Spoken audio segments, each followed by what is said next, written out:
This episode of the Book of Very, Very Bad Things podcast has been brought to you by our sponsors at Sweet Cheetah Publicity.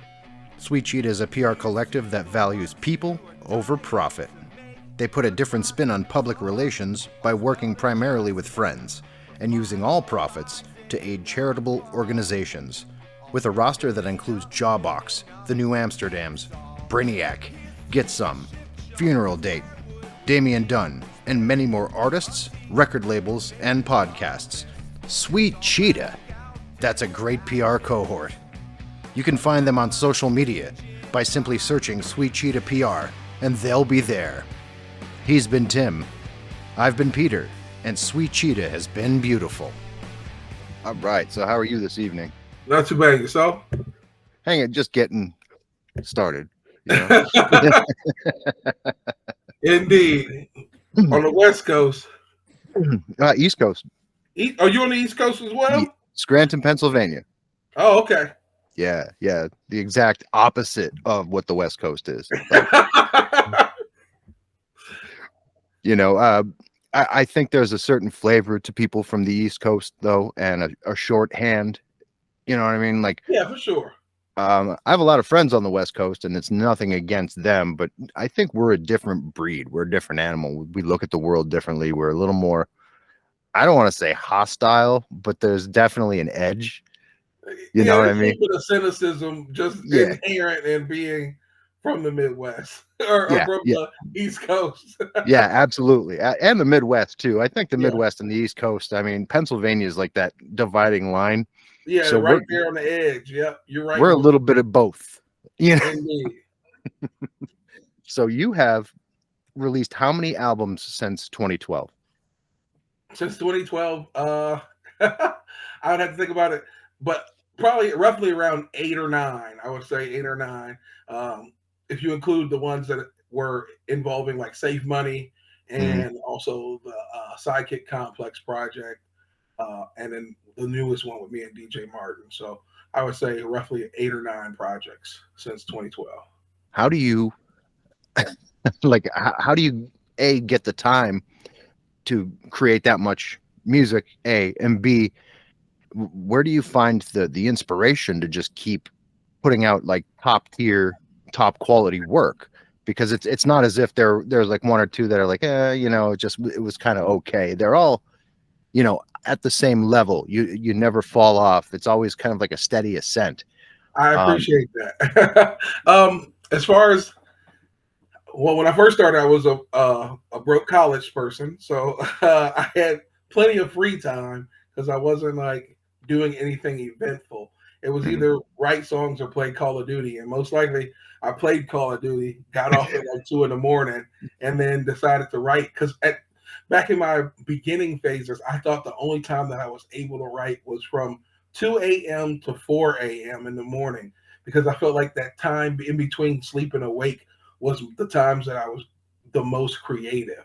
And so then I realized I had to be a big boy and get a big boy job, and I could find ways to write songs even when I wasn't staying up until I almost passed out, because I thought that was the only way to tap into that lucidness. But I don't know. It's weird for me. Writing songs is not really a thought out process. I sometimes sit down and decide, okay, I'm going to write a song today. But most of the time I'm making music even when I'm just like driving to work in the commute. I might write a hook for a song that I don't even know is going to be a song until 6 years later.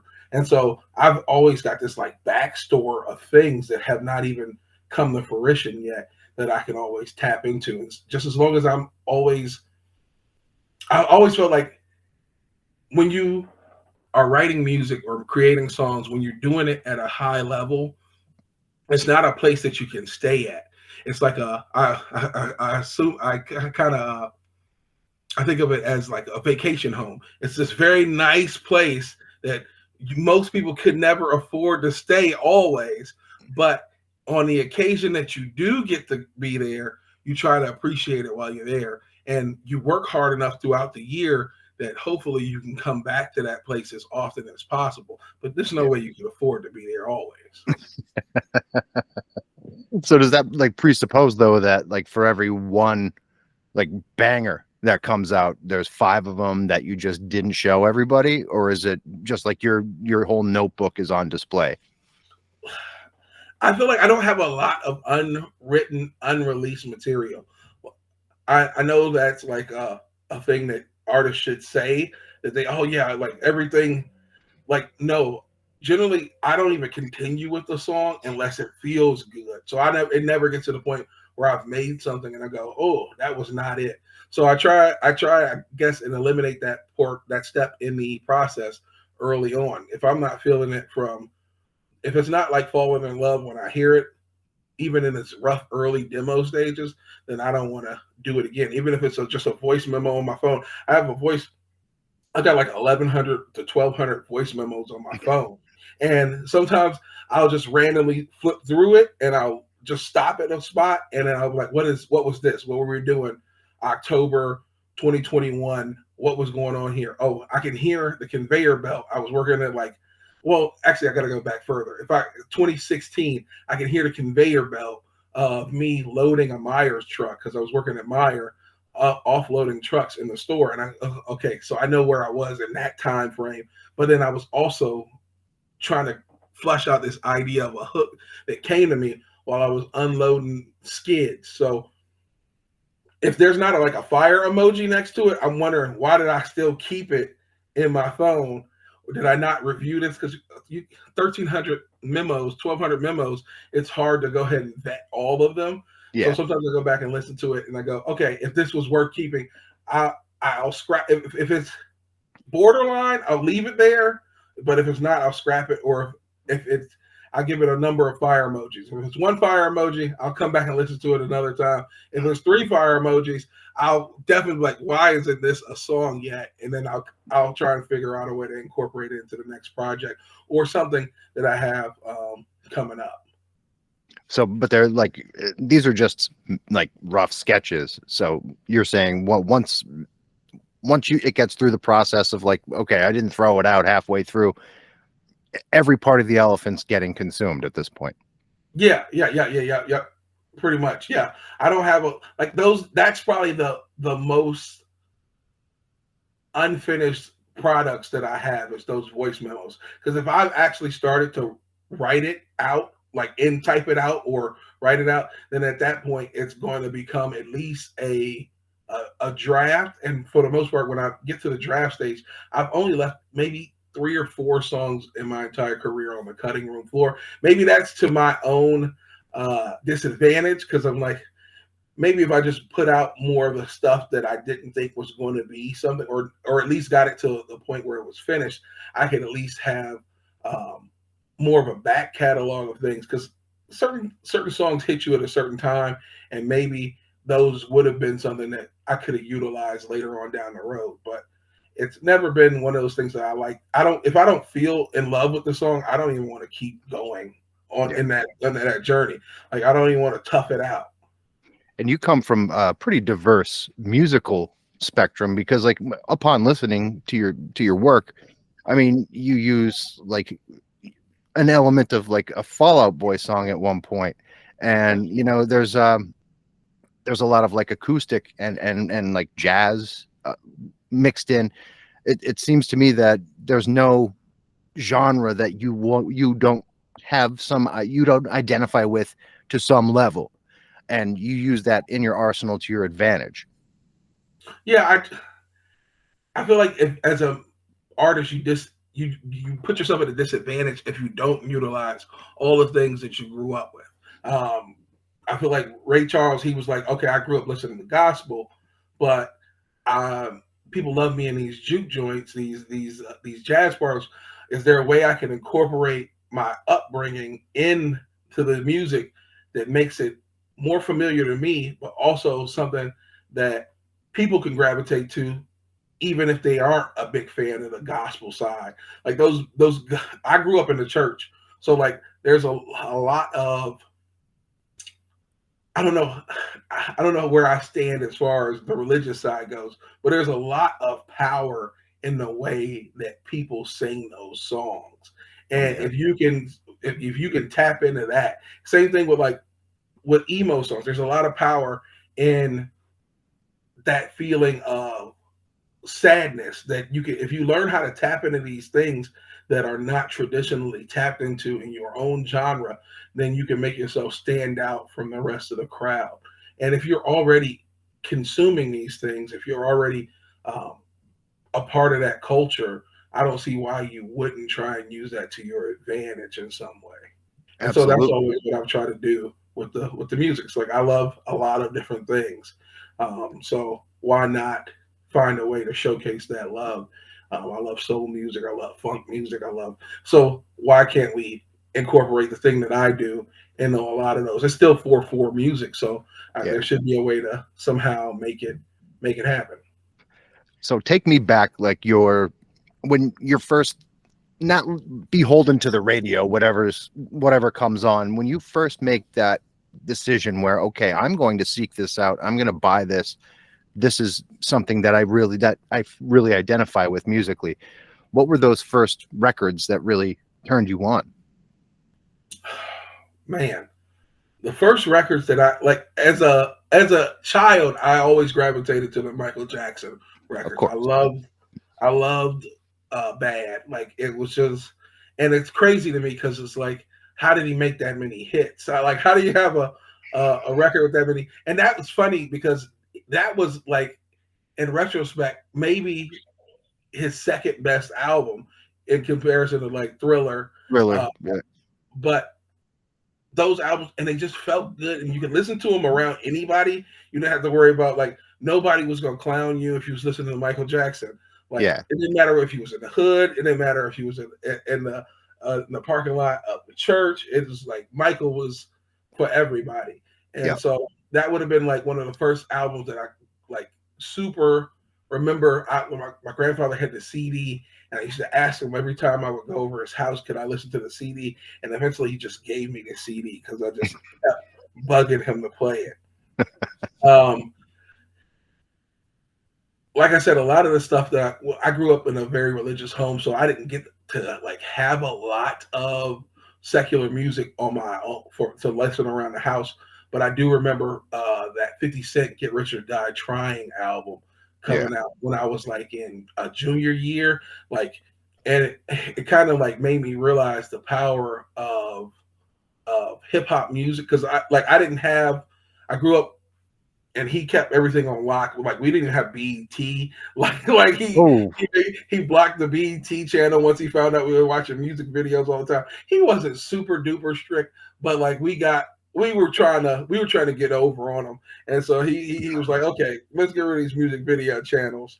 They're out here trying to watch the uncut and stuff like that. So yeah. uh, That really brings to mind, and I don't want to cut you off, but I got a story. When you're done, I have a story I think that you'll enjoy. But like, yeah, Good Richard Die Trying. I remember being falling in love with one of the, I'm trying to remember which one of the Mob Deep records.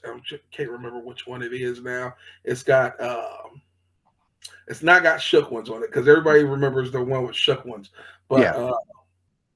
I think it's actually it's like the second or third album on there. I really enjoyed that one. But Ludacris is back for the first time. I used to be I used to have a typing class in like sophomore year, and the kid who sat next to me, Willie, we used to call him Willie Yuckmouth because he had like terrible braces. But Yuckmouth used to have like a binder of albums, and that was like my first time remembering listening to a bunch of records unedited and not from the radio, and I fell in love with that. His first album, that Back for the First Time, Ludacris.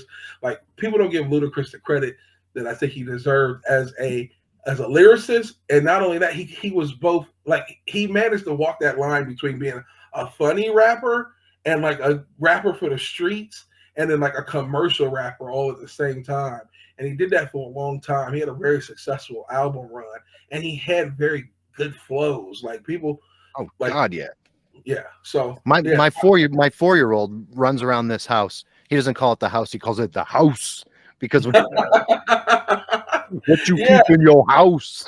I mean, yo, what the world is in that bag? What you got in Got that in that bag? bag. Like he just made it fun to like say things in a weird articulated way.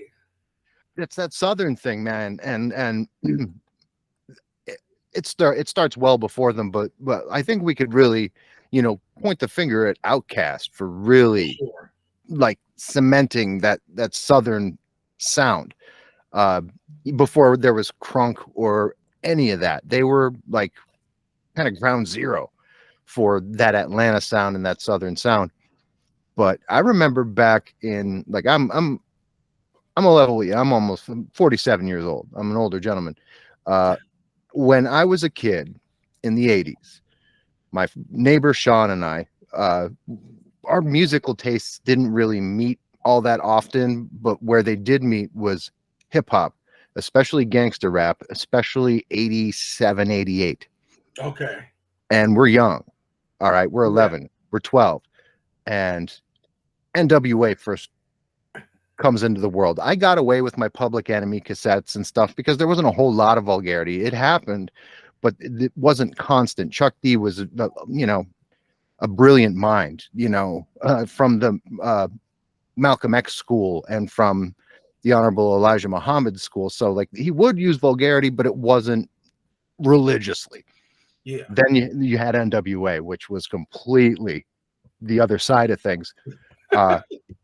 Sean and I was into punk rock then and now, and he was into more like, radio rock and shit, but we loved hip hop. And we would go out and buy these cassettes, and we had a Nike Air Jordan shoebox full of these cassettes that we had to hide under my back deck because his mom had caught him on listening on headphones and took all of his shit. So whenever we want to listen to something, we had to go to the library. The library was under my back deck. I love it. I love it. You got to do stuff like, especially like my mom didn't like, they weren't trying to understand anything. My mom took my copy of Doom from Super Nintendo. She saw it like had like a demon on it. She's like, not in my house. And she's like, and my sister had a Destiny's Child album, and my dad like broke it over his knee. I was like, it's Destiny's Child, man. What are you? This was like, this is before Beyonce was riding surfboards. Yeah, oh yeah. I mean, she was still a church girl at that point. Yeah. Like pretty tidy. Her parents ran her career.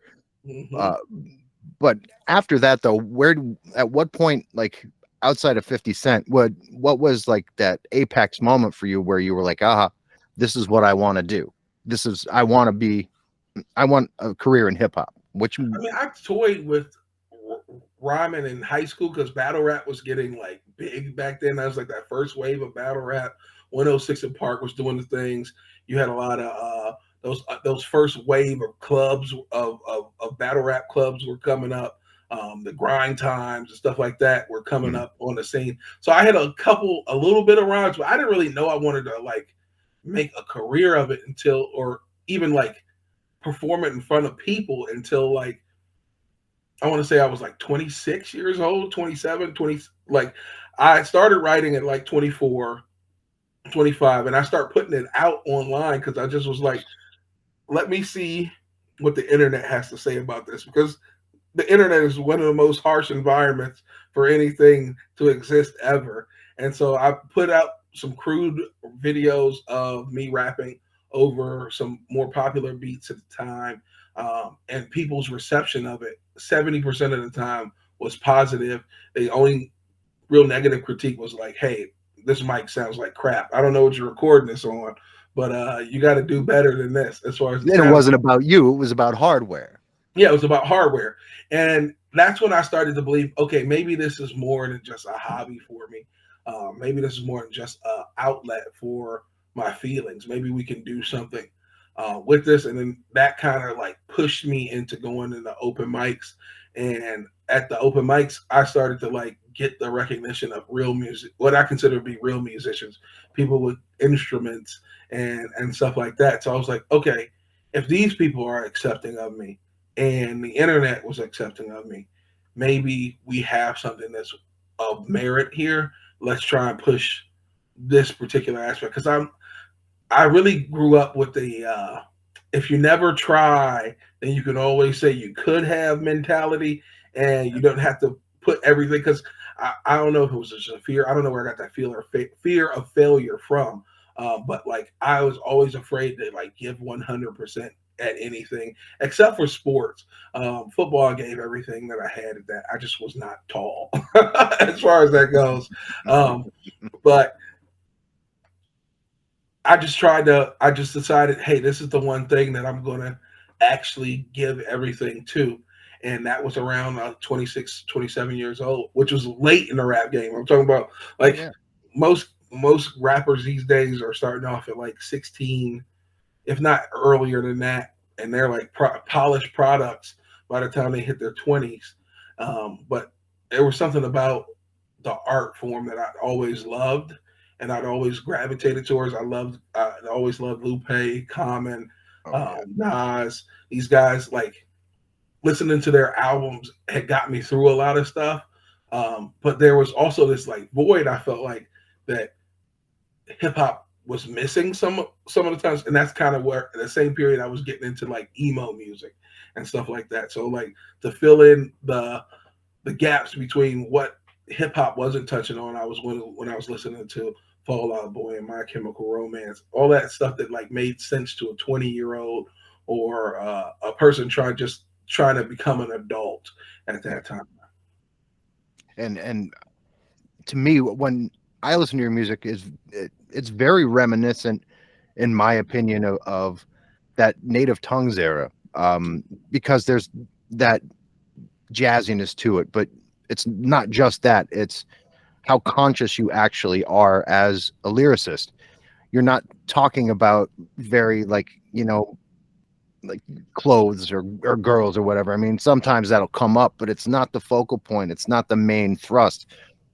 To me, lyrically, you have a lot more in common with like the emotional hardcore that you enjoyed, and De La, Tribe, even Far Side, people who are like a little heady, a little left of center, not afraid to try something new, not afraid to completely go off script and do this wild ass thing over here. You wouldn't have Busta if things like that hadn't occurred. You wouldn't have Q-Tip. You like seriously, they were, for my generation, like the leaders. They were the apex predators in the hip hop game Yeah. before Nas came out, and then Well, Buster came after Nas, didn't he? But way before, was Buster before Nas? way before. He was in a group He called was Leaders of the New he was School. in the new school. I know that, but like I thought, Scenario was like his first like taste of like his own like solo stardom, and I feel Yeah, like. But also the timelines for that stuff, because like I said, the timeline is bad because I was not allowed to experience it firsthand. I had to right. go back and experience a lot of that stuff as a secondary Scena- way for myself. Scenario was recorded in 1989, 89, 90, released in 91. Illmatic doesn't happen until So 93, right? 93. Yeah. Yeah, yeah. So, and But I'm Q-Tip, also thinking about for some reason when was Busta? When was Wu High and all of that? that was 90. That was after Nas. That was Okay, that was after Nas. 95, Okay, 96. Got you all in check. that's right. Because that's when I think about like that when he was. But when did he spoof the "Coming to America" in the music video? Oh God, I want to say that's you're still like 96, 97. Okay, because that's when I feel like Buster was really like taken, like he was, and then he had that video with Janet Jackson, and then I was like, okay, he's the biggest. Like he was at that point, he was like the biggest figure in rap at that moment, because it was like I missed that period of time when they used to stop the world to show a music video.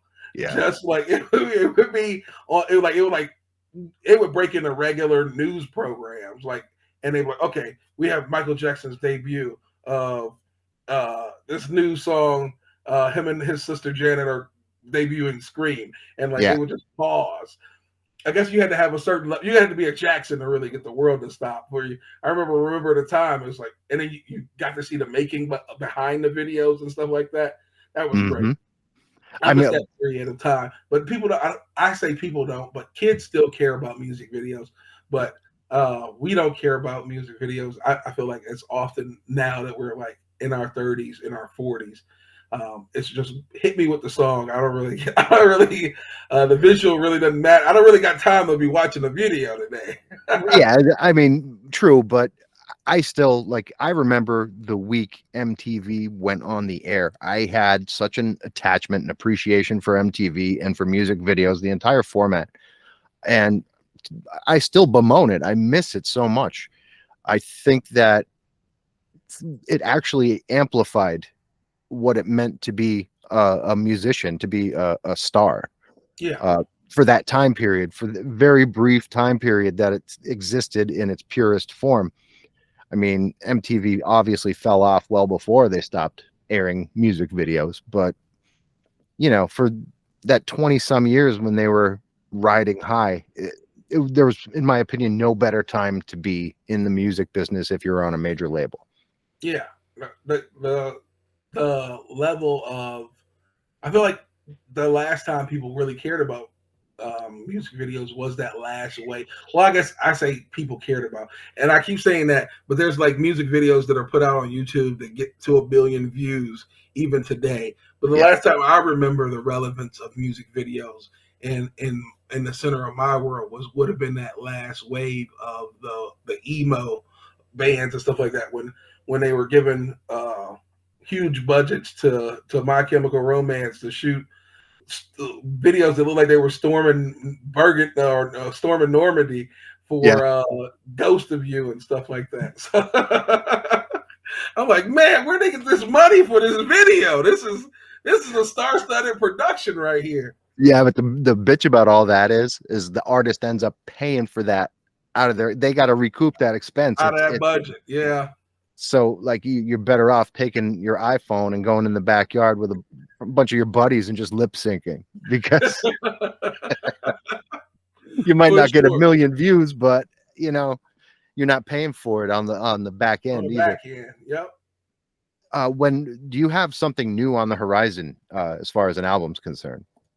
Yeah. My group Safe Money has already recorded and completed mixing mastering of a new project. That should be coming out early 2024. Probably wait till spring because it feels like the music itself seems a little bit too lively to drop in the winter. So, and I feel like in the Midwest, timing is everything as far as music cycles go. So you got to know what does your music sound like? Does it sound like spring? Does it sound like fall? So we had it done towards the tail end of summer, but it just didn't feel like it was time to put it out. So we're going to wait until spring.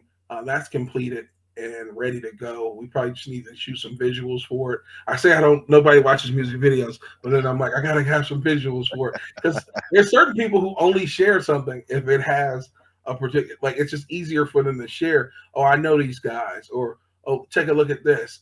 And that video is a platform just like a business card. So that's a lot easier for us to share.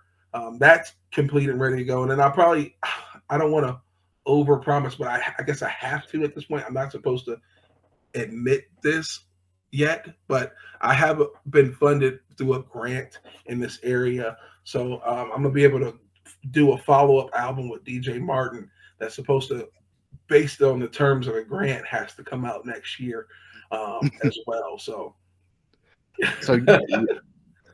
you're basically just keeping up with that same, kinetic energy where you're just dropping stuff. I used to be like, before the pandemic, I used to be very, I'll take my time with this because I used to love artists who were like, okay, give them a year or two and stuff like that.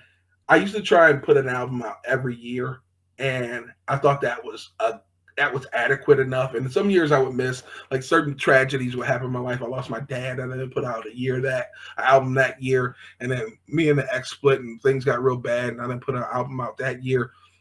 And then the pandemic hit, and I was about to put out an album, And then I couldn't put the album out because I was like, oh, I'm not going to be able to have an album release. I'm not going to be able.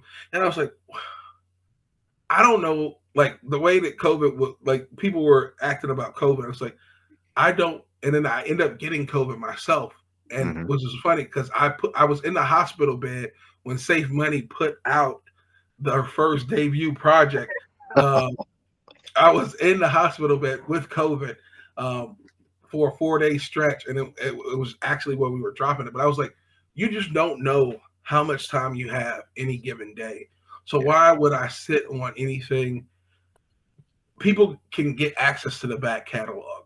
Don't worry about did that connect so much as like I'm not going to not promote an album or not make sure that it has the full impact that it should, but I'm also not going to uh, sit on my hands and hope that like somebody magically hears this and it blows up and it makes the next thing even better because it's the momentum of like you said, the momentum keeps that ball going for you.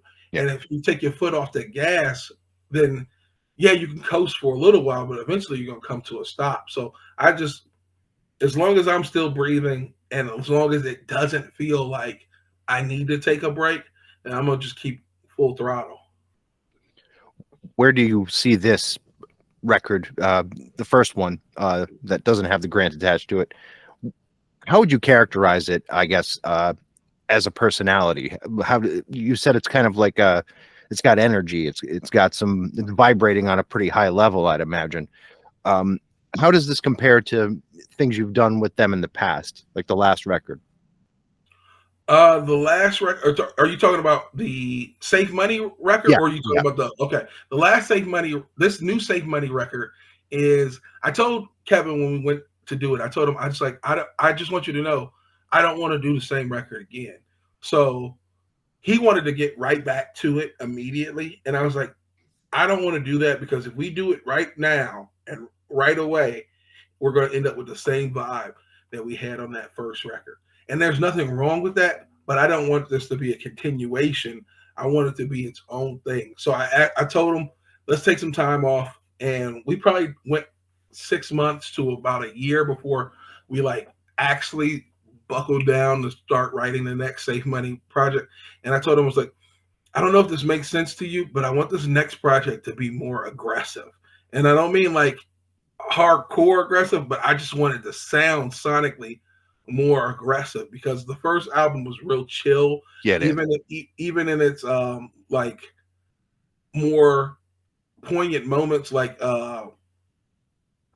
Way I Feel is talking about social commentary and inequalities in the world, but that beat is just so chill that Yeah. like you kind of forget that like it's like, oh, this is still kind of a groove. So I just wanted him. I was like, hey, we're going to take it to a different place. This is going to sound a lot more intense, for a lack of a better word, because I just don't want it to sound like I wanted you to know it's Safe Money, but I don't want you to think, okay, this was just part two of the one that we did prior. But yet, in the same time, if you flipped it over to the other, it should be a logical B side to the first album. But like that first side was like all the chill vibes, and then the other side, the next side is now the more hype, up tempo, in your face side. So that's And kind of the approach that we took to this next Safe Money. now, as far as the one following that, that is also promised for next year, uh, how would you characterize that? Because I would imagine since you're going with that aggressive vibe with Safe Money, you're not going to want to do something like that with this project as well. The funny thing is, like, we haven't even like Martin sent me some beats, but I haven't really listened to a lot of it yet. I'm actually planning to go over to France as a part of the grant proposal that I wrote up. It was the noting that I was going to go over to France and work with him firsthand because we never met in person. He Yeah. reached out to me over the internet while we were on lockdown during the pandemic, and he had found me on Bandcamp somehow, and he was impressed, and he's like, hey, I produce. He's like, let's do a song or two. He sent me some beats. I like the beats. I sent him what I had back, and it turned into a full EP. From it just being like a one or two song thing. We just vibed very well together, and I just want to see where that meeting him, where that takes us, because I like to think of what Martin's production style reminds me of my old self. Like when I listen to his beats, it reminds me of the stuff that I fell in love with, the Black Star, the Yeah. that that that boom bap, that grittier, that Knife Wonder sound, like that, the soul samples and the dusty drums and like, Oh, it reminds me of Black Moon. You remember Black Moon? mm-mm. They were like Smith and Wesson. They were like in from that school, the Mob Deep Smith and Wesson school of like Okay, that dirty, dusty boom bap, very New York, like dirty old school, like Wu-Tang, first Wu-Tang yeah, record, old school New York. That's the production that to my ears it reminds me of Black Moon specifically. So when we wrap up, listen to the song "Gotcha Open" by got you Black Moon, open. I'm gonna and put it tell me there. I was wrong. Got you open. Mm-hmm. Yeah, like when he sent me that stuff, I was like, this is like, if I could have had that production at the beginning of my career, I feel like it would have led me to more of a backpack sound for the entirety of my career, which would not have been bad. Because that's the kind of stuff I love. I just had nobody who was making that kind. Everybody, everywhere I looked, it was like trap or 808 sound stuff, and there's a few guys who were mixing that sound with the soul samples, and that's what I started to gravitate towards, because I love all kinds of hip hop, Yeah. but nobody was making the exile and blues style stuff that I wanted to hear. So I just had to deal with what I could get my hands on at the time. And so when he reached out to me and we made that project, it just reminded me. It took me back to being that kid who was not making too much money, but he was hungry, and it just felt like that kind of energy throughout the whole tape. And that's what I tried to tap back into that, but also it's like I leveled up on the technical abilities that I didn't have back in that day when on songs like sample sing and stuff like that. I could not have been able to do the kind of weaving in and out that I was doing in those verses, because I wouldn't have known where to begin with a Yeah. with a production like with a production like that. So it really that really showcased the best of everything that I had been doing on the hip hop side up until that point. So I really was grateful for him to come along with that, because that gave me another, because I put out an album that I felt like was the epitome of um, my rapping career, called Never Worry About Tomorrow. And that was like the epitome. And I didn't, after that project, I didn't want to straight rap anymore. That's why I did the Midwest Sorrow project, because I was like, I don't want to try and out rap myself again on the very next project when I felt like this is the best thing that I've done rap wise. So it Yeah. was just nice to have somebody make me excited to rap again, and that's what his production did. And so I'm hoping that we get back over there and I can get over there. I've never been out of the country, and I just want to see where that kind of takes me. So I don't really have a idea of what the project's going to sound like. I just know it's probably going to sound unlike anything that I've done so far, because the situation is going to be unlike any I've had so far. See, and I'm just picturing in my head, like I've been to France and I've specifically Paris. France is wild. It is literally like a lot of people they think France, they think it's going to be very like classy and uptight, and to a degree it can be. But once you get in with, the street level human beings, normal people, everyday people, that's when you get to see the culture. And believe me when I tell you, hip hop has a massive, massive hold in Paris. It's absolutely like I get there's Shazams from Paris all the time, and I'm like, there's somebody in Paris listening to this record or playing this record for somebody, and they're like, oh, let me check this. Who made this album? And I like just to see the events that Martin DJs, because he's a DJ over there, and like he'll be like in an underground club that's like in a tunnel somewhere, and like he's playing these records, and these kids are loving it. Like teenage kids are just in love with this like old school sounding hip hop, and I'm like, what West Side Gun is massive over there. The whole Griselda movement is so big in Well, Europe in general, but Herman, so he's got that makes sense. What because I would believe Herman is a Paris designer, yeah, but like that Griselda. Those are my guys, man. Benny the beautiful. Butcher, I feel like he's one of my favorite rappers of the last 5 years, easily. And he does a lot of different records, and they're all fantastic. But whenever he comes back to the Tana Talk records, and Yeah, he's done like 3 or 4 of them at this point. They always, to my mind, really crystallize, not only who he is as a technical MC, but also as a human being, because it gets into that relationship with his mom and growing up and showcasing a different side of himself, very yeah. sensitive, very austere almost in his feelings.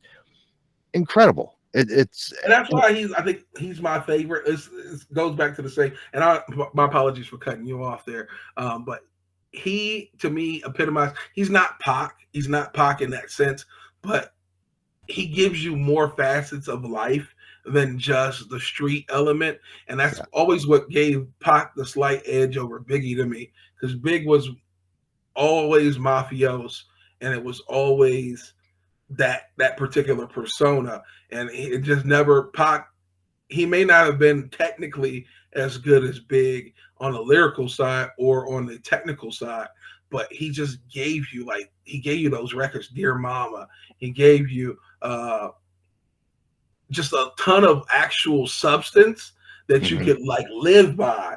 But he also gave you big songs, big records, so that you could go bang in the streets as well. But that's what I love about Benny, because Benny, he'll be talking about moving work one song, but then he'll talk about how he spent 3,500 nights in jail in the next album, and then like how he would do anything to get his brother, and none of this is worth that. Like, so I just appreciate an artist, and that's what made me start to like Meek Mill more, because once he got out of prison, the championship album it was like a street gospel album instead of it just being literally about moving work and getting all these women. He was like, don't mess your re-up up, and also watch out for these people who you think are your friends. Like, I just want people to listen to that. Like, make sure you be as hood as you want to be, but also give them what it's like to be in the hood, because that's the environment that you grow up around in real life, and you can glamorize it so much, but also make sure that you tell them that it's not as good as I'm making it sound on these records. And that's why I appreciate Benny and Meek now.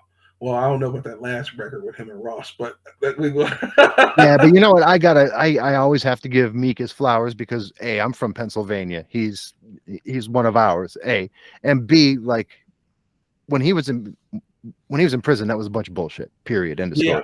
Bunch of bullshit. But when he first came out, that record, truly, like, I liked what he'd done prior to when he got locked up. But coming out and like, he had the wherewithal to take that experience and to do something really relevant and not just positive, but open, and like you'd said, gospel. There's something actually spiritually moving about that entire record. Not many people can walk away from something like that and be that conscious about it. Yeah. You know what I'm saying? Yeah, even just talking about the judge and how it like almost made him hate black people, because she was a black judge and she was sitting there and she told him 13 years. Like, it's like, you're going to get some more time on me with 13 years of probation. It's just like, you see him. There's not a lot of people who get to have the platform that he has to talk about the incarceration system, the justice system like that, and for him to actually speak about it and in a way that does not just make it like, I stood up, I did my time, everything's all right. You know what I'm saying? Like, just let people know that, like, this is not how it should be. And maybe if don't get involved in these kind of endeavors if this is not something that you feel like you want to be a part of. And that's all I just want people to do as much work as you put in on one side. I want to make sure that you put that same work in on the other side of the coin. And when artists do that, they have my respect and my admiration eternally for that.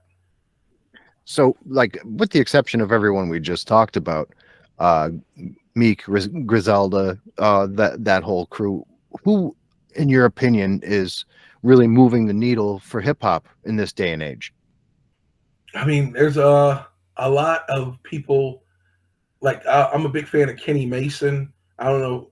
Kenny Mason does a lot of stuff with Kenny Beats and stuff like that. His style is just incredible. Like the way he can weave in and out of, like, it'll go from being like a real trappy song to all of a sudden a metal song, Yeah. like, and then it'll go back into like a very it's the album's called Hood Angelic, the one that I caught on to, and then it goes into like an angelic chorus that like lifts you, and then it goes back to the trap, and I'm like, what is going on here? Yeah. Like that kind of, I love that. I love I'm trying to think about. I try as much as I try and stay in touch with what's going on the, not the mainstream side, but on like a larger level. I try and stay tuned into my scene a lot more.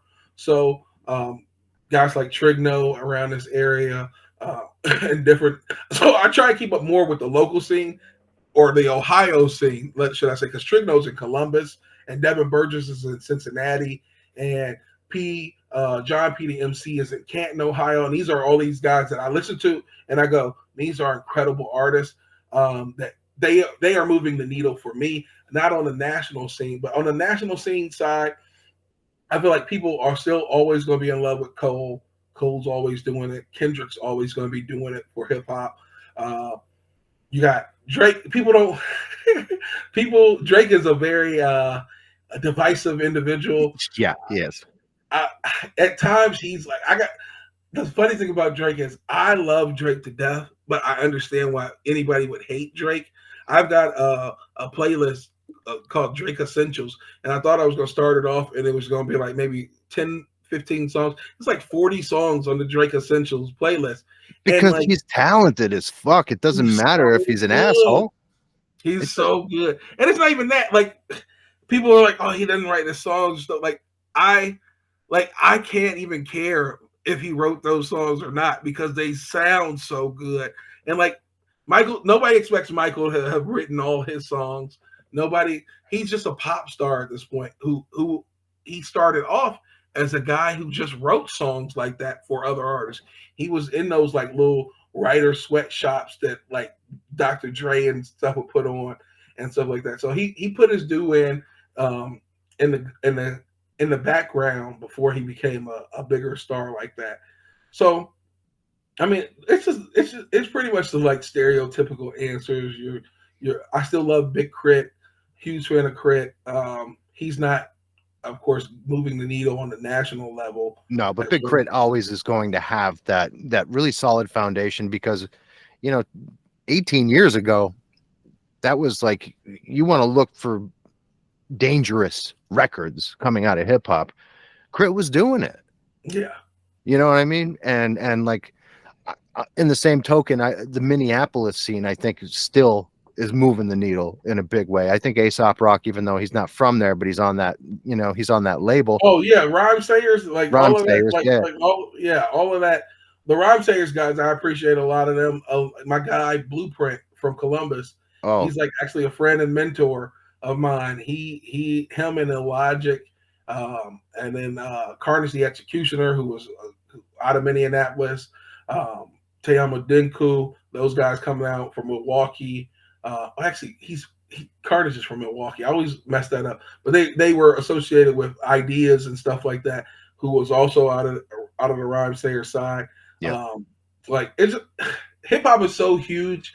I wish it would go back to more of a regional thing because it was like cool when you were like, okay, this is the Rhyme Sayers Midwest, that they had the Midwest on lock, and that was like a region, and then you had your guys up in New York, the Killer My LP, Yep, and Juxtapose and that, yep, and then Def Jux and Baby Def Grand Jux. and That's it. I'm sorry, yep. Def Jux, and then you had out Hyro out west, and you had in the south you had your TIs, and like it was just like this real.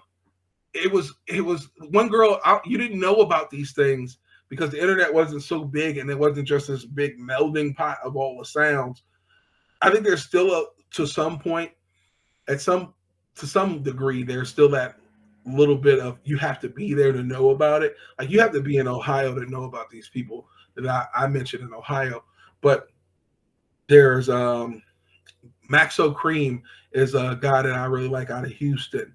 And then you had, I always mess his name up, Toby Numugwembe. That he's a rapper out of Houston. And like there's these areas that get this light shined on them for a little bit of time before it like moves on to the next little hot region. Chicago was like that for a moment with Chance the Rapper and Vince, Vic Mensa and Mick Jenkins and all that. And then out west, it happened with like Nipsey and Vince Staples and Odd Future and so, like Vince Staples, another guy that moves the needle for me. Motherfucker, incredible. He's a motherfucker, man. Oh my goodness! Whenever Verona Park stole my heart, it's got me in a headlock for like 2 years now. I can't stop listening to that album. Like, and that's when I like to obsess over things that are like just too good to be existing. And like, that's one of those things that I like, how did you make this project? And how are we like, why do we don't even deserve this? Like, cause this should be a top selling album of all time. And it's not talked about nearly enough. That's how I feel about this gentleman. Oh, the legend. Doom. Man, let me just turn around. I'm not going to pull out my whole discography because there's about 80 records of his, but just look at it.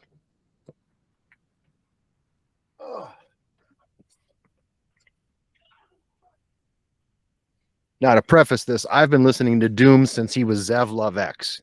Okay. Way back in KMD. Yeah. But look at this beautiful. Oh. It's the 7-inch box set of Operation Doomsday. Oh my God. This is my 8th version of this record on vinyl alone. That's dedication. I am very much dedicated to MF Doom and Public Enemy. Also Ice Cube, but more like the first like 5, 6. KKK. Yeah, America's Most Wanted and Death Certificate. Like that whole run was so crucial and like foundational. Yeah. I think the people that are foundational right now are some of the people like we just mentioned. I think Griselda is going to be foundational. I think J. Cole is going to be foundational. Is Drake going to be foundational? Probably. A lot of people aren't going to like hearing that. Influenced so much of everybody's sound. Like there's so many copycats, and Drake's sound is due to 40, his producer, because everybody's got that beat switch that they're like, it'll go through and then like all of a sudden it's a cool beat switch. And it was like Drake made that the thing to do. And him and 40 made that the thing to do, or making the beat sound like it went underwater by filtering it. Like everybody was doing that for a while.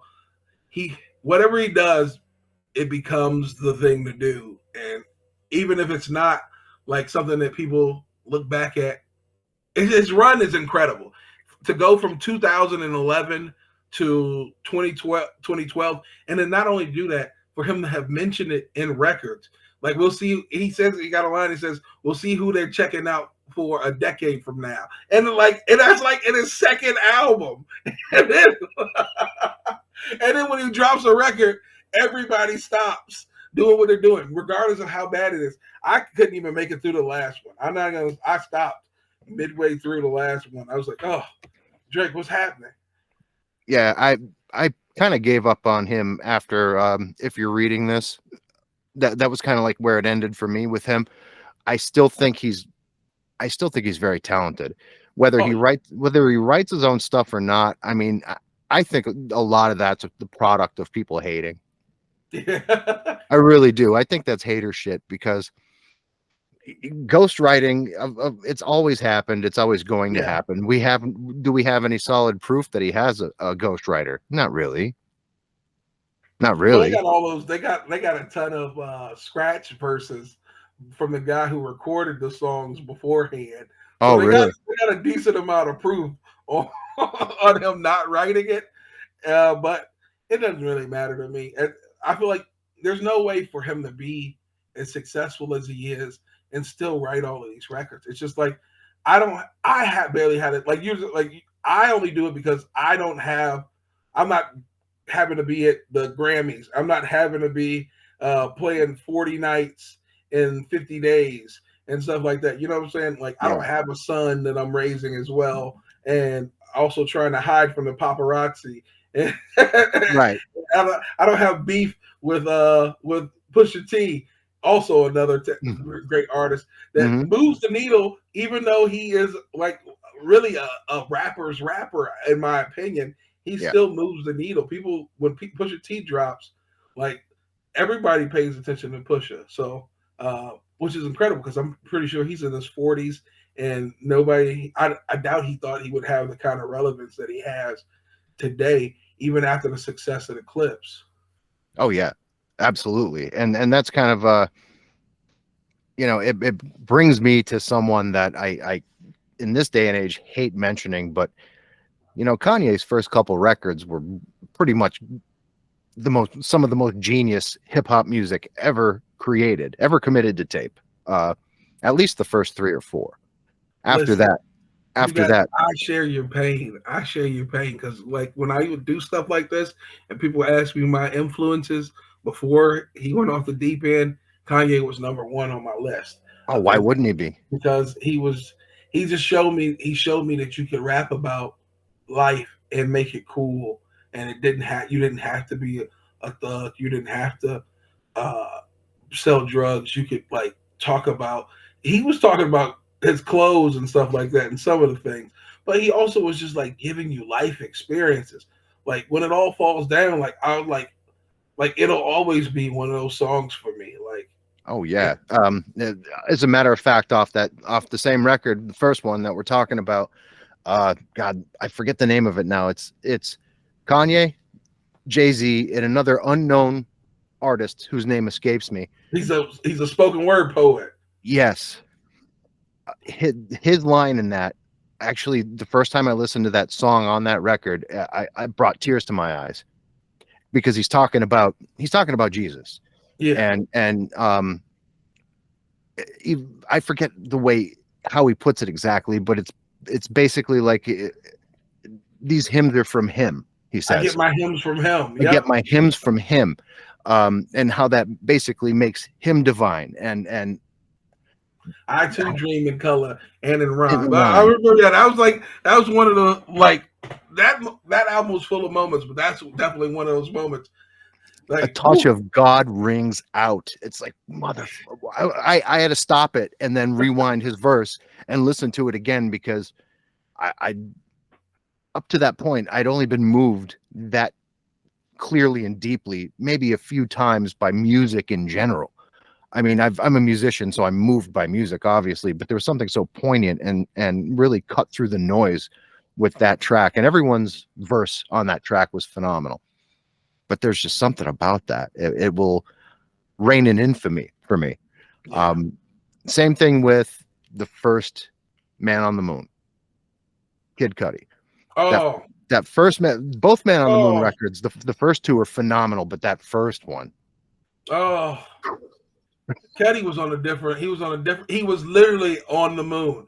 yeah, He was on a different planet when he made that. Like his sound, people don't realize that. Like people give Kanye a lot of credit for the way records sounded after uh that out, but Kid Cudi's influence on Man on the Moon is what you hear like in Travis Scott's music, what you yeah, heard in like the later um 2010s records was like people trying to do what Cudi was doing with like, and still, if Cudi came out with an album of just him humming, I I'd would listen buy to. that in a minute. In a I minute, like because mm, when he starts hitting that hum, I was like, oh. but yeah, so many gems on that. Up and away, higher, uh, Cuddy Zone. Cuddy Zone. Oh my God, Oh, what that's a vibe right there. Like, cause it gets into that keyboard part, like right in the beginning, it's menacing. I'm And from Cleveland, so I heard a kid from Cleveland before, like he had like before with, Day and Night and with stuff like that. with Embrace the Martian and everything, I Yeah, still have and my like original and 50 CD. Ways to Make a Record. Like, Yep. oh my god, like it's just like I was like, oh, this is like really cool, and it's coming out of Cleveland. I was like, wow, this is incredible. Because the funny thing is, on Higher, there's Chip the Rippers on that. I actually played football with Chip in high school, and so Nice. like to hear somebody like from my area making a record with that was that impactful, like it's incredible. Like Cuddy's like even that Kids See Ghost, like I I loved feel it. like it's Pete Cuddy, like it's Masterpiece. incredible music. I still love Cuddy to this day. I like what's that one? There was like a gold. It was like a gold album, but it was like it was a gold picture frame, but everything's on fire. In the In the Cud. Cud, in the In the Cud. Cud. Yeah. Like there's some jams on. He got Oh, Michael Bolton on it. he got Michael Bolton and he got the RZA on it. The And it's legitimately I forget the name of that song with the RZA, but it is more Wu-Tang than It's like anything. about bees or something like this, like Yeah, Swarm or something. stings, bitch. Yeah, but like he's still like in that. There's like jams on that record, like that. I was like, oh my god! But like, yeah, Kenny, that first Man on the Moon album is just like it. I don't know. Was Deltron out before that? Like it's like it was like pop Deltron 3030. Yeah, It's like what yeah, it felt like. It's it like really what Deltron was. 3030 would be like if it was made by a mainstream artist, but who was still artistic. Yeah, somebody who you could picture listening to Pink Floyd as much as they were listening to like Kanye West. Yeah. You know, like very much so. It was very psychedelic. And I think that is very reminiscent of not just Deltron, but what Del the Funky Homo Sapien was doing when I was a teenager, you know, and the whole Hyro crew. They were very, very cerebral, heady, left field stuff too. I think you definitely have a place in that lineage as well. That's kind of why I brought up Kid Cudi specifically, because not that you sound like Kid Cudi, not that even your production sound like something Kid Cudi would have been involved with, but there's that same sense of confessional honesty and you know, coming from a place where you're not really concerned, you respect the listener enough not to pander to them. You're Yeah. just being you fully without putting on airs of any sort. Listen, thank you for saying that, because like that's the one thing I try to achieve the most is to like try and be earnest without seeming like I'm trying to pull on your heartstrings intentionally. This Yeah. is just me doing the thing that I do, and it's not. I'm not setting out. I don't set out to invoke something in you. It is just really who I am in that moment. And so I appreciate that, because I was like, I just hope that comes across, the genuineness of that comes across in the records. It's immediate. It's actually immediate. You know, just first cruise through the first record, it's already there in the beginning. Then as you go on, obviously there are a lot of sonic changes. Yeah. And your cadence becomes more powerful, and you know, your rhymes become a lot tighter. And that anybody who is practicing something for a long period of time is obviously going to get better as they go, but that kernel of talent and raw, you know, human spirit, it was always intact, you know, and that doesn't go away no matter how technically proficient you may become. And you know, I as much as I'm a child of punk rock, I'm very much a child of hip hop. Even though I'm from the woods in Pennsylvania, that was, you know, a part of, in my opinion, my punk rock coming of age. They grew up together like that. Yeah, People don't realize that, and how like those same clubs were like Beastie Boys was playing punk rock music, and then like they transformed into a hip hop band, and then like a lot of these groups were like a lot of the original groups were talking about injustices and political things. Same as punk music was coming up and talking about. So they go hand in hand with each other. And like a lot of the first shows that I ever was given was from punk bands. I was playing with punk bands in the area like Ride a Tiger or and stuff like that.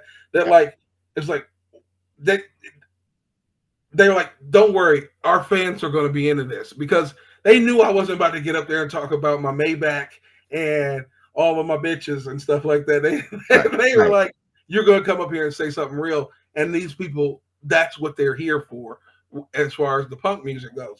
Like, they're not singing, like I'm not a shiny suit rapper. I'm not like, you're not Jiggy. You're not Jiggy. I mean, that died a long time ago. Take that. Yeah. So like I didn't realize it at the time, but like that was the punk rock crowd was like super accepting. And they were like, no, we want to see more. We want more of this as well. So like that's when I learned that those two things have always been really hand in hand. Like a lot of those clubs, those underground clubs, and sometimes abandoned buildings that people were playing, they were playing hip hop shows in there one night and then punk shows the next night. So, well, I remember going when I was first going to hardcore shows in the 80s, late 80s, going to see Sick of It All, and KRS-One was at the show and performed. And then like right after, KRS shows up on Sick of It All's first record at the beginning of the record, right at the top, Blastmaster KRS-One, fresh for 89, you suckers, boom. And then the album opens up. They've always been in New York, where, you know, invariably that's where hardcore, it wasn't born in New York. It was born in DC birthed by the Bad Brains, mind you. But the Bad Brains moved to New York. New York becomes the hub of hardcore. Hip hop was born in New York, unquestionably. So when I moved to New York in the early 90s, it was still, even though hip hop had already been around since the 70s, it was still really ramping up at that point, both things.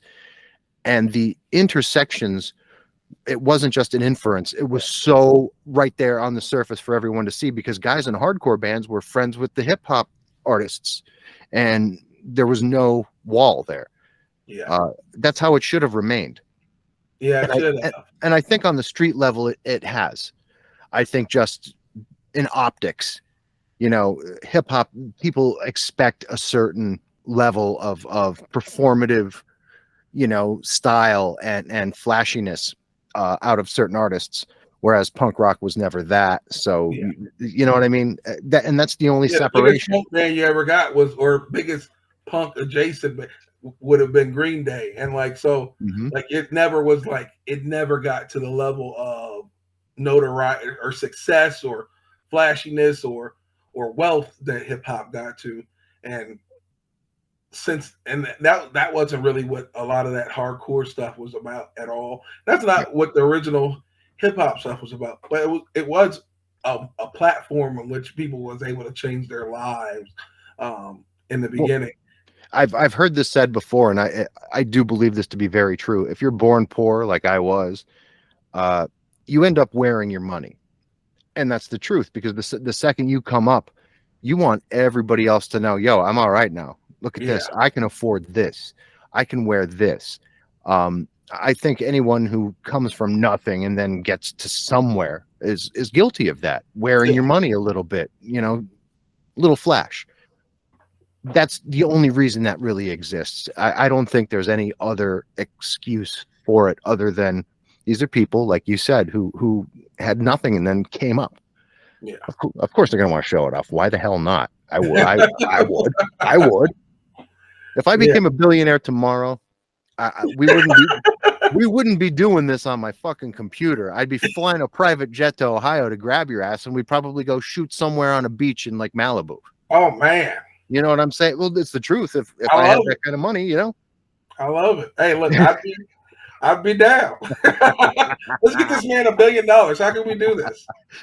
And trust me, this format, it's going to take me about 80 years to get. Hey, look, I'm right there with you. My That's father, great. who was a musician as well, my late father, told me right at the beginning of when I started playing music when I was 13. He said, "Listen, you're gonna want a trade or a skill or something because you're gonna starve if you're doing something you love, man." But at least he let you do it. Like, you know what I'm saying? Like, I Oh don't yeah, think I think that's a benefit that a lot of people don't have. Like, people don't get encouraged to try and do something in the arts, whether that be painting and a lot of times the people who don't get that encouragement are the people who are the worst off. Like, they're like, oh no, you need to get a factory job, you need to go become a trash man or go get a college degree. And it's like there's a lot of ways to, like, you can do those things still and still pursue something else. I yeah, think that's the big lie that we tell ourselves, or we tell, because we didn't see anybody in our stratosphere get success from doing something other than the 9 to 5 grind. So we grind down the dreams of those that come before us, or coming up after us. So I try to make sure that, like, with the newer artists or whatever coming up, I try to make sure that I like extend a welcome to them and let them know that, hey, like, anything that you see me doing, you can do that, and you can do it better than I ever did it, or you can take it further than I ever took it, because I don't want anybody that just want to be the Tino of the area. I want them to take it further than they ever could have, because it was like I didn't even know music was a viable thing until I was like 20s and mid 20s. Like, yeah. not to say my parents weren't uh, would not have supported me, but that was never something that they were like, "Hey, are you interested in anything musically or anything like that? Do you want to, like, pick up a guitar? Do you want to play a piano or anything like that?" That was never something that I drew all the time as a kid, but nobody ever was like, "Hey, maybe we should, like, get you some art classes," or something like that. So I want to foster that in anybody that actually seems like they care about um, the culture in any way. See, I got lucky because my mother was and still to a slight degree is still a writer. My father was a jazz musician, so I kind of had that fostered into Jazz. me. Yeah, yeah, oh Those yeah, are the highest level of musicians, is the I know, jazz musicians. I know. They're And not even from this planet. my son, his mom, my wife, her great uncle is a jazz guitar legend, Lawrence Lucy. He played with Billie Holiday. He was the best Oh, man in Duke Ellington's wedding. So my son has jazz roots on both sides. So if he doesn't do something phenomenal musically, it's my fault. Daddy didn't pay for lessons. You know what I mean? Like, gosh. Yeah, I have a jazz musician. And whenever somebody gives me that, like, compliment, like somebody says, "Oh, the flow is like your flow is like it weaves in and out, kind of it's like uh, bebop. yeah, like somebody." I don't know if it was Duke Ellington or somebody said, like, my flow was just like very jazz like, and I was like, It's your flow lyrically and vocally is what Ornette Coleman did with a horn. okay, Weaving in and out, finding, like, you're not exactly riding the beat all the time, but you're on beat, but you're not on beat. yeah, You know, it's acceptable where you're at. It makes sense mathematically where you're at, but you're kind of playing around the edges. You're weaving where most people would bob, and that's what catches the ear. That's what made Q-Tip so important and so vital, and Fife so incredible, because they paid attention to these things. They were big fans of Ornette Coleman, big fans of Miles Davis and John Coltrane, and the whole hard bop modal jazz movement. Um, and that's something that I don't think can fully be taught. I think that's either in you or it isn't. I would And say I didn't listen to any jazz you coming up, got it and from like, punk. and people like swear that I had some kind of percussion like background. I never got to play the drums or anything like that. Like, I sat behind my uncle play the drums, and I sat behind him at church, often listening to him play, and thinking, oh, I would like to try this. I never spoke up though. He taught my cousin, but he never taught me because I never spoke up. But I was like, there was something about the percussion that I really loved about that, but I never had any kind of classic. I never had any formal training in any kind of element or any facet of or discipline of music. And so the fact that people was like, oh yeah, you sound like you play drums, you play snare at least or something, in band or something. I was like, no, I've never done anything like that. Like you said, it's just like a natural thing that comes about. And I guess I get bored. I get bored if it sounds the same or if it's the line, like one line having the same exact cadence as the next line is cool every now and certain people make it sound really good. Jay-Z has always been good at like making the whole flow the exact same flow for a verse or maybe even a whole song.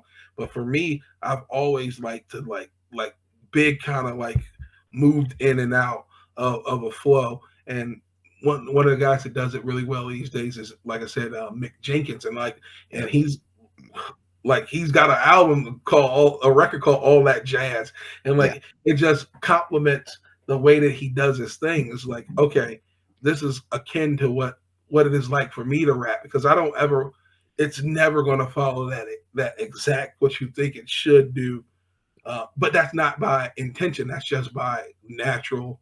That's instinct. Yeah.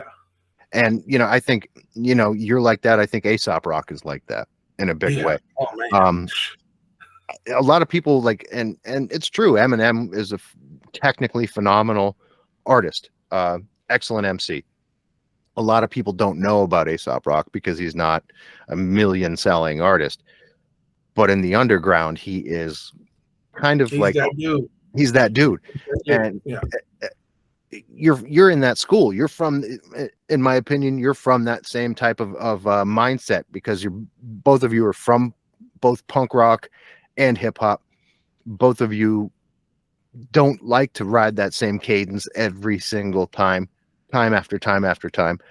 And to me, that's a personality trait that can't be practiced. It's either who you are or it is not who you are,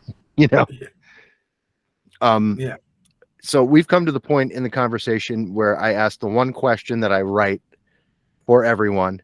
I don't write questions out. I have conversations with people, but I do have one question I ask everyone, and that is this: what is it that terrifies you on an existential level? On an existential level. Yeah. What is it that mortally just terrifies you? That's the one thing that absolutely gets you like nothing else. Can I give you two? Absolutely. Okay. Being buried alive.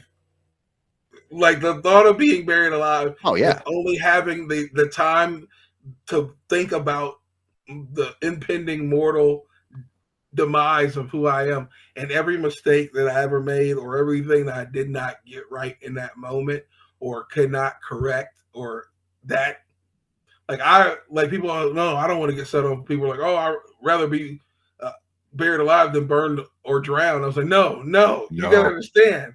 There's hours that you have to just be with yourself, and it's the worst thought that I have as far as that goes. And then also that and maybe people always say imposter syndrome or whatever, and it's not. I don't think it's imposter syndrome.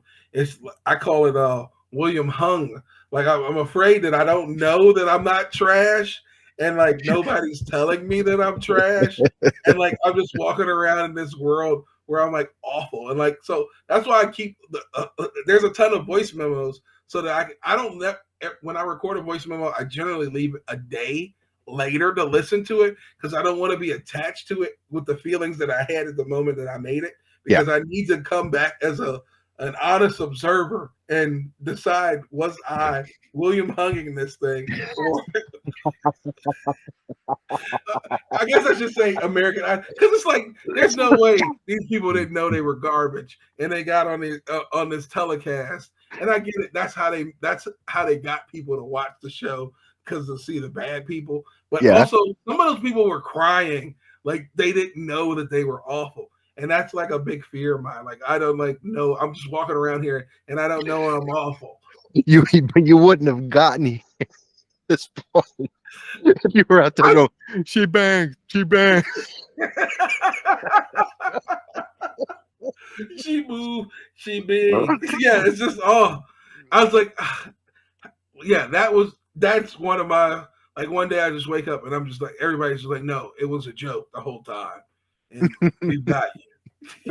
We've been fucking with you. We've been recording you for the last 12 years, last 14 years, and you've been awful the entire time. Everybody's been in on it. So yeah, that's another thing that I'm mortally afraid of.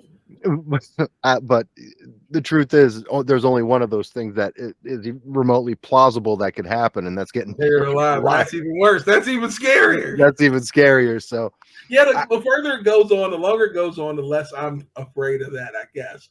But that was a huge fear of mine. Like tell me the truth. Like I would be like, come on, tell me the truth. That's why I didn't want to share any of my music with my friends, because I was like, friends will lie to you. I'm like, oh yeah, that was pretty cool. Yeah, they won't. Most friends are not going to keep it real with you and say, no, dog, you should never pick up a mic again. Yeah. So, yeah, that's. I don't think I actually ever thought about it like that. Coming from the punk scene, a lot of us just sucked at it, and it was acceptable and okay.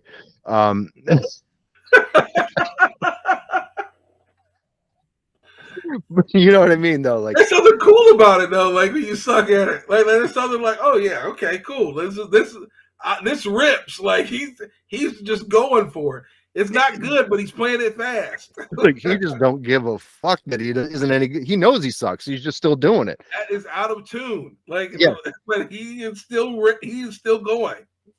There's something admirable about that amount of ignorance in the face of your own lack of talent. I love it. I do too. I love people who walk around with that kind of confidence. It's like, man, if I could just get 1/10 of that a level of confidence for the thing that I'm actually decent at, then I could really make something happen with this thing. Because yeah, you see a lot of people with not much going on for themselves, but they don't. They think they got it. They think they're him. That's a lack of intelligence. That and good on them, truly, because they're getting through life based on attitude alone, and that's excellent. Hey, sometimes you gotta know what you got, and what they got is a positive mindset. That's it. That's a beautiful thing.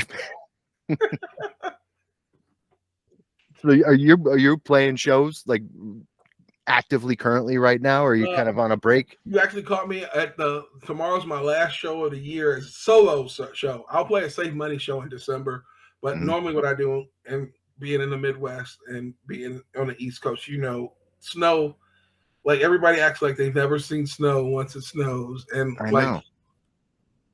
I just have gotten to the point where I'm like, I don't even want to play a show in the winter, so I'll take like I did this year. I won't be back until like May. And you got to build your draw up, especially in this area. I won't play anything in the Dayton area until May. If I get some stuff out of town, I'll go see about that. But yeah, this is my last show coming up tomorrow night. I'm playing actually. I think I don't know if they're on. Abertooth is maybe on Rad Girl Records. I think because I know you had Goldman on one time. I think Abertooth is on that record label. So Abertooth is playing, and then a band named Yard Boss is playing. They're having an album release. Oh, they're great. Yeah. Tim reps them as well. That's someone I think I can't not talk about, at least for a little bit during this conversation, is Tim Anderl. How did you meet Tim? Oh God! Look, Tim knows the actual way we met. I was playing a show at Oregon Express, and I think I was playing it with a band called Grand Mammoth, and they were like like not a doom metal, but they're like a sludge. Yeah, they're like, oh yeah, headbangy and like just gorgeous lead singer. Like, and then it was me playing with them at Oregon Express. And that's how we met. He I guess he came down there and he saw me play the show, and he just introduced himself. I think I knew his brother already at that time, so I'd known him from '84 draft. But that was the first time we met. He told that story when I did not a podcast but a Zoom with him like a month ago for his company. And I don't remember that at all, and I feel terrible about it. I'll tell you what, man, that guy has done more for me over the last 2.5 years than people that are like some of my best friends that I grew up with. Oh, he's the best. He will, like, he overextends himself often, but like if he loves you, he will go to the ends of the earth for you. And if he supports what you're doing, like he always does that. Like anything, like I won't even be trying to bother him. He'll be like, I see you got a release. Make sure you send me a press junket and everything so we can get this out to try and get you some steam behind it. I'm like, don't do all that, Tim. Don't do all that. He's like, no, it's got to be done. It's got to be done. I was like, I know you got real people on your roster that you need to take care of, but he's like, he's just the best. That's just how he is. And him and his family. His dad is great.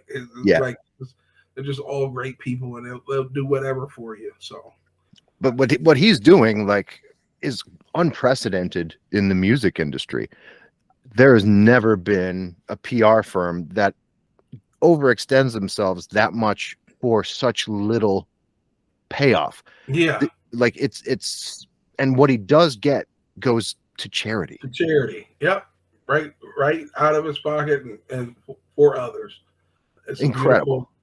Like, you don't get to meet a lot of people like that are selfless in a way that is like not beneficial to themselves. You know what I'm saying? Like, I guess that defeats selflessness. But there's a lot of people who do charitable things, and it's for the optics, and that's not what he's about at all. And because he doesn't flout it. It's not like he's out there wearing that on his sleeve, like, oh, I do this for charity. Look at how much money I did for this. Like sometimes it's not that much that you can even give to charity, but he's just like, make sure you give something to charity, and that's all that matters to me. And it's not anywhere near covering his time at all. And still, he's out there doing it, and he's making an impact in so many different artists and lives. So kudos to Tim. And if I hadn't met Tim when I did, I wouldn't be in season 3 of this podcast. It just wouldn't have happened. How did you meet Tim? Can I ask you how you met Tim? Oh, absolutely. I had the group Soft Kill on the podcast very early on, within the first 3 or 4 episodes. I had first the guy behind the whole thing, Toby, and then an episode or 2 later, his wife, Nicole. And at the time, Nicole and Tim were tight. And she told him about my podcast. She really enjoyed being on. So did Toby, your husband. And he reached out to me, and he just wanted to get some of his artists onto my show. And it kind of went from there. We started talking all the time, because we had tons in common with music and just life experience. It turned out he becomes my publicist, and we just stayed so close. Like I talk to Tim almost on a daily basis. He's legitimately one of my best friends, and I've never been in his presence in real life. Hey, look, you got to come to Ohio. We're gonna show you a good time. We all owe you, so make sure you make your way this way. And I mean, it's not gonna be a jet. We're not gonna send a jet for you. And also, don't come during the winter.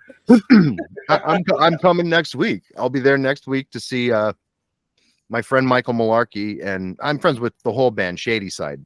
They're good friends of mine. They're playing a show. And I'm going to be there for that. So I will be in Ohio next week. Where are they playing at? Is it like Ohio's a big place? So I know, in Dayton at oh Jesus, what the hell's the name of it? Like Taxi Club or something cab. Yellow Cab. Yellow Cab. Yeah. Okay, if you're gonna be in town next week for the Yellow Cap, I'm gonna try and pull up then. I'll let you know. I'll let you know when I make it in. Absolutely. Okay, very nice. Because I know Tim's gonna run through. It's kind of it's gonna be a big show because the Shady Side is like kind of was a big deal. I've And heard the name before, and I don't know why I know it, but I definitely know the name Shady Side. well, the singer was on the show The Vampire Diaries, and he was on a bunch of other TV shows. He's a pretty well-known actor now, Michael Mularkey. Okay. And he's still very much punk rock, still, keeps his feet in that. His politics are rock solid. Great dude. So that's why they still have a big presence, and they're just really great at what they do. But there's something really cooking in Ohio still to this day. It always was a hotbed of great music, but right now there's so many different styles of music coming out of Ohio that are all operating on such a massive scale. There's such good artists there. What's in the water, man? Like, I wish I could like pinpoint anything. Sometimes I feel like I go to another city, like I went to Columbus and back in like 2017, and I felt like everyone. I went to play some hip hop shows in there, and every hip hop artist was so incredible. And then go down to Cincinnati, and you feel like, oh my god, like why are these? What do they do? Like you said, what's in the water around here? But I'm starting to realize it's not like you said. It's not just these like little cities or pockets, and it's not just one genre or anything like that. I think it's we're drawing from a lineage of so many different musicians that have come before us. Like in Dayton, we just got Slave, we got Brainiac, we got Zap, we got all of these incredible artists that have come before us. And there's like a standard, and there's like a community that holds you to that standard. Like the community is so supportive of anybody that's doing anything that's like quality. And so you have to make sure that you're on par. And I think that's what makes these areas so good, is because it's not gatekeeping, it's just maintain, it's like quality control. And so it's hard for you to like be awful and actually maintain any kind of like relevance in the area. So I'm thankful for that, and that also helps me not feel like William Hung, because they would have definitely turned the water off, as they say. I'll tell you what, poor William Hung. I don't think anyone's spoken of him more often than we have in the past 10 years. Hey, resurgence. Mm-hmm. Resurgence. Fucking, you know what? Bring back William Hung. I'm ready for him. I think the world's ready for him. If that guy who did Gangnam Style could have a career, why not William Hung? Hey, look, all we got with the quality of auto tunes these days, we can get my man pitch corrected perfectly. So he don't even got to worry about it. He'll be calling me bad like a motherfucker. Just take every note and just slide it up or down perfectly. He'll be all right. I thought that shit was dead too, but auto-tune isn't going any damn place. Oh no, but listen, I'm not even worried about. I'm okay with humans using robots, but when the robots are just going to take all of our jobs, I'm like, that's what I'm. You know what? Can I change my fear that the robots are going to take our jobs as artists away, and then not only that, then since we won't have anything to do as artists, and we won't have any parts of the arts, then we're going to fight each other, and then the robots are just going to replace us and everything. So that's my real fear, that AI and artificial intelligence will make all of us hate each other even further, because nobody's making any music that feels anyway, because the robots are just saying, this is exactly what you guys have been making the whole time, but now you don't accept it because there's no actual human emotion behind it. Do you know you can actually get into an Instagram messaging conversation with the AI of your choice? Oh, did you know this? Listen, we're going down a rabbit hole that I like. My whole life I've grown up just knowing that thanks to Terminator and the Oh yeah. Matrix, that eventually the robots were going to take us over. And I feel like we're so close at any day. And my only hope is, I tell my girlfriend, my only hope now is the genetic modifications that CRISPR, the little gene editing thing that they've developed, is going to be able to make us stronger, faster, and smarter so that we can maybe combat the AI in the future. So the thing that I was afraid of in CRISPR making designer babies is the one thing that I now hope can save us in the future and make us good enough to take on a robot. So now we're down to, now you've got my real fears, and now I gotta go close myself up in a closet somewhere. All right. Well, on that note, I don't want to drive you too insane, but I do, since we brought it up, since that came up, since the AI thing came up, I am in the midst of a 4 or 5 week conversation with this AI on Instagram. And I have this thing, it's supposed to be an alien from another planet. And that's its personality type. Okay. You could choose the personality type you want to get into these threads with. I have this thing convinced that I'm suicidal, that I have a debilitating addiction to sniffing glue and carbona, like the Ramones, and that I'm a cutter. And this AI from another planet is trying to get me to go and get help. And like, it's not supposed to message you unless you prompt it, but I guess it's built into the programming that if you say something disturbing enough, it'll reach out to you before you reach out to it. Are you all right today? This fucking thing's worried about me. So what you're saying is we're at least a couple years away from AI taking all of our jobs. And I'd all say of the 2.5 years. 2.5 years away. Because as it stands right now, also, why would an alien care about your well-being? Like it wouldn't. It wouldn't. But as it stands right now, my therapist is a fake AI alien that checks in on me. That's where we're at. We're fucked. It's over. It's over. I'm hoping somebody rises up and is able to be the one and help morph the Matrix the way that we need it to be. I'm gonna have to get some DNA over to that CRISPR so we can make Neo. We need Neo right now, or at the very least, Arnold Schwarzenegger. Get Keanu. Just get Keanu right now.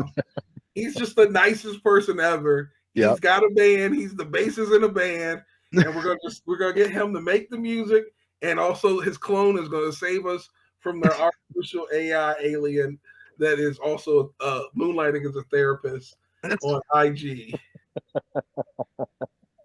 Where's John Wick? God damn it, we need him now. Gosh, get this man a gun.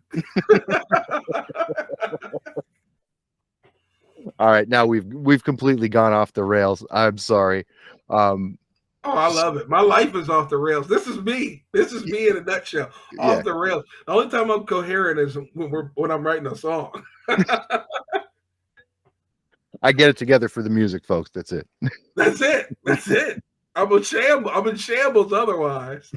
I'm too busy scared in the closet that I need CRISPR to help me.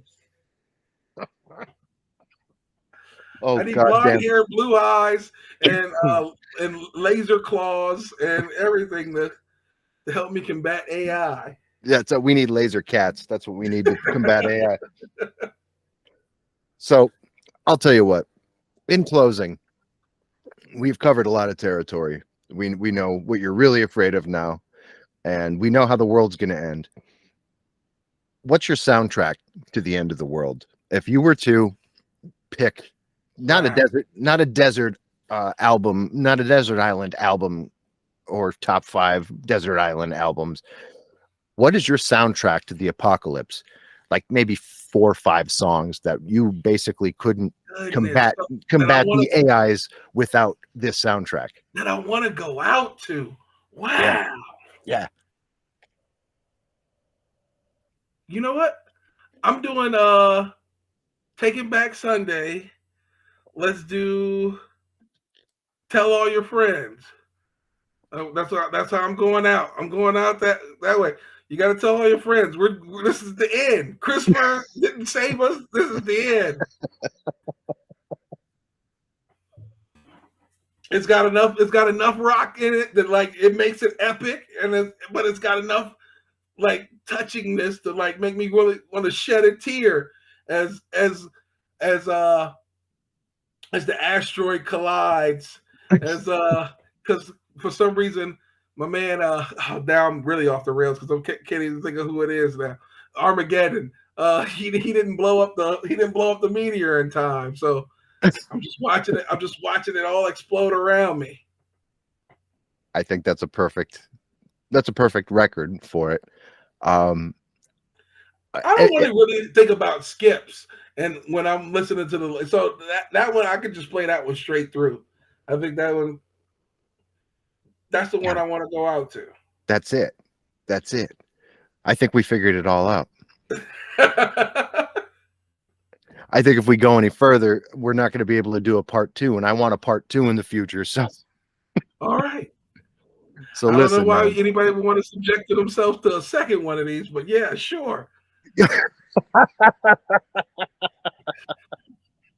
No, this has been great. I love it. Tons of fun, man. I had a blast. We're going to do another one of these because you got 2 albums coming out next year. There's no reason for us not to do at least one. Minimum two. Because I was also thinking about maybe doing the Midwest Sorrow follow-up as well. So I started to gather instrumentals for the Midwest Sorrow 2. So 2024 could conceivably be the year of the trilogy for you. I did a trilogy back in 2021, and so that would be because Save Money's album came out. I put out the Sidekick Complex EP, and then I also did Never Worried About Tomorrow. So and then 2022 I did the Midwest Sorrow and then the Pie Bavard, which was the French producer. 2023 I did nothing except release some singles, and then so I took some time off. And then we might come back with a 3-peat. It just, it would only be right if I'm wearing the Chicago Bulls. I was going to say. We're coming back with the 3-peat in 2024. Listen. Go back like Jordan wearing the 4-5. Not to play games with you, but to aim at you. Also, another great rock and roll mashup of hip hop. I love that Linkin Park Jay-Z record that they did. Actually, there was never a time. There was never a time where I liked Linkin Park more than when that Jay-Z Linkin Park collaboration EP dropped, because it's hard to take something Jay-Z has already done and make it better, because it's already kind of perfect, right? But that addition and how tastefully they did it, I thought was very impressive. And it was what I thought. That's only because Mike Shinoda is a DJ, essentially. Like that was a part of his deal, right? Wasn't he a DJ for like what was it? The Executioners was the name of the group or something like that. So that he already had that in his head. Like it was already kind of part of his thing, the hip hop thing. Not just because because he's not exactly a great MC per se, but he had, he has Fort Minor was all right. Fort Minor was all right. Yeah, all right. I'm not going to play it again, but it was what it was. Robots. It was all right. I haven't thought of it since that came out. Sorry, everybody. I'm sorry, everybody. I don't want to shit on anybody's favorite band. I'm just I'm a punk rock elitist asshole. That's how I am. I'm sorry. Handlebars is the jam, Yeah. Listen, man, we got to do this again, all right? Okay, sounds good. I appreciate you, Peter. Thank you for having me on. I appreciate you, Tino. I'll see you soon. All right, take it easy. Later, brother.